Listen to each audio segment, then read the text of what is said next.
Biblijoje sakoma, Izaijų 43 skyrius 18 eilutė.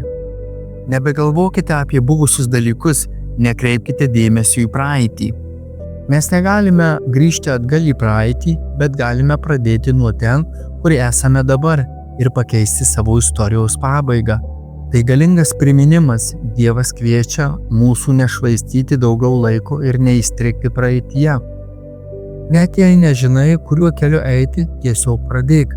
Ženk vieną žingsnį po kito, pasitikėk, Dievas ves tave, Jis laikys tavo ranką kiekviename žingsnyje, kiekviename posūkyje. Kiekvienas iššūkis, su kuriuo susiduri, nėra atsitiktinis, jis skirtas tam, kad augtum, kad taptum stipresnis, išmintingesnis, artimesnis jo valiai. Atmink, tai kas atrodo kaip kliūtis, iš tikrųjų gali būti galimybė augti tikėjime, viltyje ir jėgoje.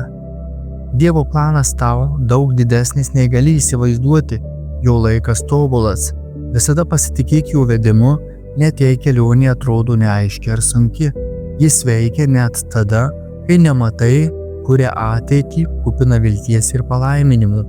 Ačiū tau, Dieve, už tavo nepajudinamą meilę ir malonę. Amen.